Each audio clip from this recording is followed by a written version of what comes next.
This is a pilot phase 2 study in younger patients with newly diagnosed acute myeloid leukemia, which looks at the possibility of adding the checkpoint inhibitor Nivolumab to induction regimen of Cytarabine plus Idarubicin. Again, this is in patients younger than 60, although we did allow for patients up to 65 who were fit and able to tolerate intensive chemotherapy. The idea behind this is that there is immune exhaustion of T cells in acute myeloid leukemia, somewhat similar to solid tumors, and in the solid tumor studies, the addition of checkpoint inhibitors has improved outcomes in various settings.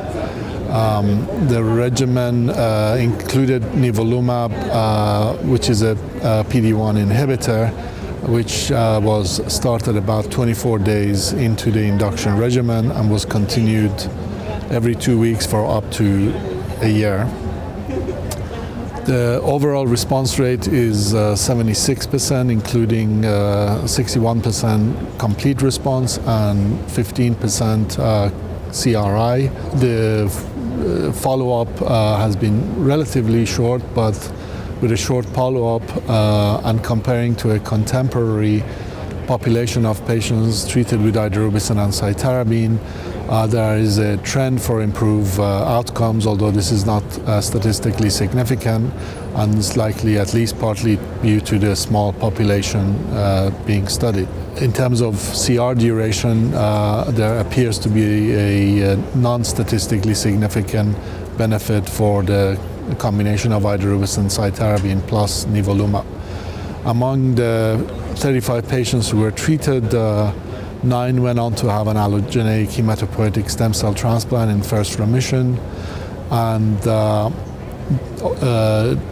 the incidence of graft versus host disease, severe graft versus host disease, did not appear to be dramatically increased, with only one patient having grade 3 or 4 GVHD, which responded to appropriate measures for GVHD therapy. Overall, it appears that addition of Nivolumab, checkpoint inhibitor, to chemotherapy in AML induction is feasible and not associated with major unusual toxicities. There were 5 or 6 episodes of what was thought to be immune-mediated toxicity, and in all those cases it responded to appropriate measures, including initiation of therapy with steroids.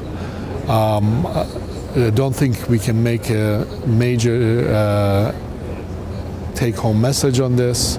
It's a small study.